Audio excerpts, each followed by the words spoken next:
안녕하세요. 다윗이 헤브론에서 유다 지파의 왕으로 기름 부음 받습니다. 오늘 본문은 사무엘하 2장 1절에서 11절입니다. 1절.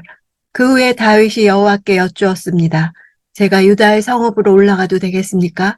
여호와께서 말씀하셨습니다. 올라가라. 다윗이 다시 여쭈었습니다. 어디로 올라가야겠습니까? 여호와께서 대답하셨습니다. 헤브론으로 가라. 여쭙다라는 단어는 샤알, 사울의 이름을 연상케 합니다.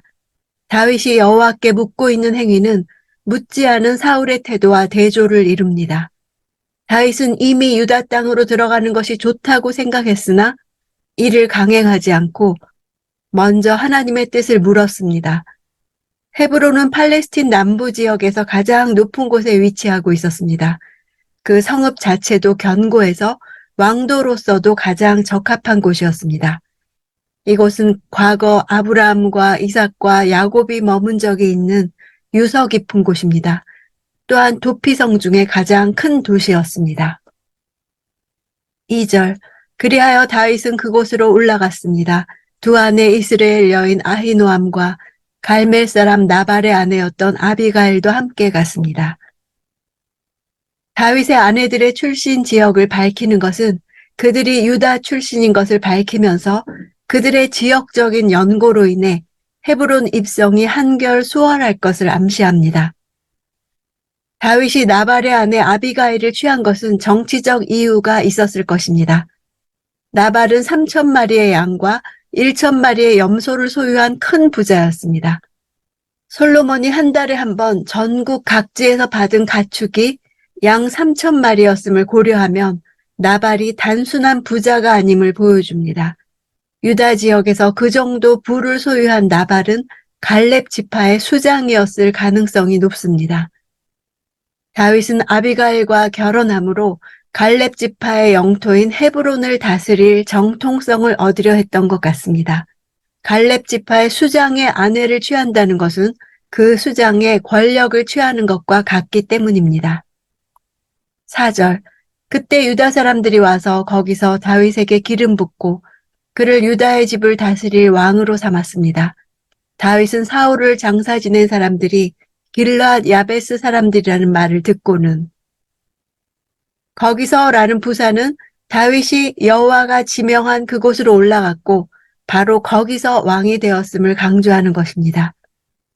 이제 이스라엘 역사의 중심점이 사울의 길갈에서 다윗의 헤브론으로, 북부 이스라엘에서 남부 유다로 옮겨졌음을 말해줍니다. 다윗은 사무엘에게 처음 기름 부음 받은 이후 거의 15년 만에 다시 기름 부음을 받아 유다의 왕이 된 것입니다. 왕으로 세우자마자 유다 사람들이 길르앗 야베스 사람들에 대한 정보를 전달한 것은 다윗이 왕으로 세워진 이후에 백성들에 대해 어떤 태도를 가지고 있는가를 밝히기 위해서입니다. 5절. 심부름꾼들을 길르앗 야베스 사람들에게 보내 말했습니다. 너희가 너희 주인 사울을 묻어주어 호의를 베풀었으니 여호와께서 너희에게 복을 주실 것이다. 호의란 단어는 헤세드입니다. 사울에 대한 그들의 변함없는 인간적 충성심은 사울을 왕으로 세운 하나님을 인정한 데서 온 것입니다. 다윗은 사울 왕에 대한 길르앗 야베스 사람들의 선행을 자신의 상황에서 자의적으로 해석하지 않고 철저히 여호와 중심으로 판단했고 그에 대한 보상 역시 여호와 하나님을 앞세우고 있습니다. 6절. 여호와께서 너희에게 은혜와 진리를 베푸시기를 빌고 나 또한 너희가 그런 일을 한 것에 대해 그만큼의 보상을 해줄 것이다. 다윗은 여호와의 보상에 이어 자신의 보상을 연결시킵니다. 길르앗 야베스 사람들이 사울 왕에게 보여준 충성은 헤세드, 언약 관계를 전제로 한 상호 의무였습니다. 여호와께서 은혜 베푸시기를 빈다 할 때 은혜도 헤세드입니다. 하나님과 사이에도 언약 관계의 의무가 있는 것입니다. 그러나 다윗과 길르앗 야베스 사이에는 아직 어떤 언약 관계도 성립되지 않았기 때문에 다윗은 그들에게 헤세드 대신 그만큼의 보상이 토바, 즉 좋은 것, 토부입니다. 이것은 고대 근동의 국가 간 조약 문서에서 특징적으로 등장하는 단어입니다. 다윗은 지금 길르앗 야베스 사람들에게 자신과 보호 조약을 맺을 정치적 기회를 주고 있음을 보여줍니다. 길르앗 야베스 사람들이 다윗을 지지한다면 나머지 북쪽 사람들도 훨씬 더 쉽게 설득되어 다윗을 지지할 수 있을 것입니다. 7절 그러니 힘을 내고 용기를 가지라. 너희 주인 사울이 죽었고 유다의 집안은 내게 기름 부어 왕으로 삼았다. 힘을 내라는 말은 새로운 살 길을 적극적으로 모색하여 행동하라는 뜻입니다. 정치적 뉘앙스를 노골적으로 전달하는 것입니다. 사울과 그 아들들이 죽어 이스라엘이 무정부 상태에 빠진 상황에 사울 가문과 충성 관계를 유지했던 길르앗 야베스인들을 자기 편으로 포섭하려고 시도하는 것입니다. 너희와 유다 집안을 대조하며 유다 집안이 자신을 그들의 왕으로 세운 상황에서 너희는 어떻게 하겠느냐는 것입니다. 이는 자신을 왕으로 인정하라는 우회적인 표현입니다. 길르앗 야베스는 요단 동편에 거주했던 므낫세 반지파의 성읍입니다. 다윗이 유다의 왕으로서 이들을 선대했다는 것은 앞으로 이스라엘 전체에 대해서 선정을 베풀 것을 선언하고 있는 것이나 마찬가지입니다. 8절 한편 사울의 군대 사령관이었던 넬의 아들 아브넬은 사울의 아들 이스보셋을 데리고 마하나임으로 건너갔습니다. 한편이란 말은 다윗이 유다의 왕으로 기름 부음을 받은 상황에서 아브넬이 취한 행동이 매우 부자연스러운 것임을 드러내는 것입니다. 데리고라는 단어는 취하다라는 뜻입니다. 아브넬은 사울의 아들 이스보셋을 강제로 취하여 왕으로 세우려고 하고 있음을 드러내고 있습니다. 사울이 사망한 후에 이스라엘의 실질적인 통치자는 바로 아브넬이라는 것을 밝히며 북부 이스라엘이 남부 유다와 비교해 볼 때 비정상적인 길을 걸어가고 있음을 나타냅니다. 아브넬이 본래의 수도인 기브아를 버리고 마하나임을 새로운 왕도로 선택한 이유는 이곳이 요단 동쪽에 위치해 블레셋의 공격으로부터 안전할 수 있다고 생각했고 사울에게 우호적이었던 길르앗 야베스와 가까워 그곳 사람들로부터 충성과 지지를 받을 것으로 기대했기 때문입니다. 마하나임은 요단 평야를 한눈에 내려다볼 수 있는 곳에 위치하여 요단을 건너오는 당시 주적들의 공격에 쉽게 대비할 수 있었습니다.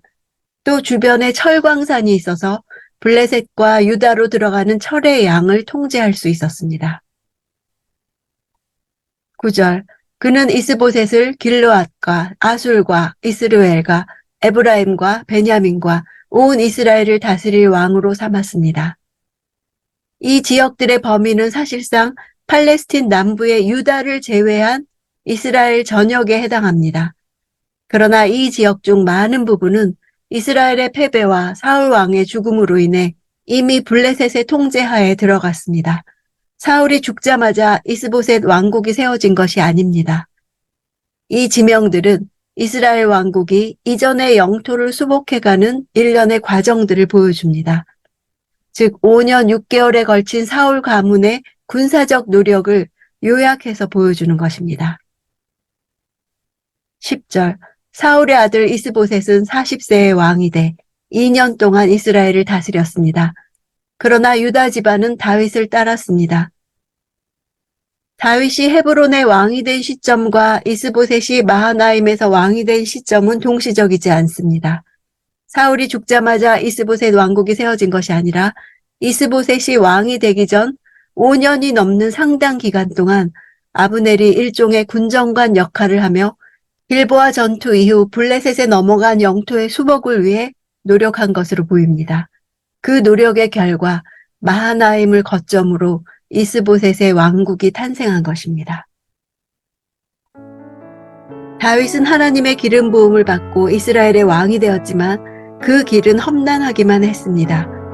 자신을 세워주신 하나님의 뜻대로 주변 상황을 평정하기까지 시간이 걸렸습니다. 이 모든 고난을 통해 다윗은 고대 근동세계의 왕과는 전혀 다른 왕으로 준비된 것입니다. 당시 왕은 신이었기 때문에 누군가의 말이나 의지에 순종하는 왕은 당시 누구도 이해할 수 없는 개념이었습니다. 다윗이 이 개념을 배우는 것이 그렇게 오랜 세월의 고난이 필요했던 이유입니다. 자신에게 기름 부어 이스라엘의 왕으로 삼으셨다는 하나님의 큰 그림을 몰랐더라면 하루하루 그에게 일어나는 퍼즐 조각들을 이해할 수 없었을 것입니다. 우리도 하나님이 함께 하시면 모든 것이 순조롭고 순탄하게 진행될 것이라고 생각합니다. 오늘 내게 일어나는 퍼즐 한 조각이 하나님의 큰 그림 안에 자리한다는 것을 믿습니까?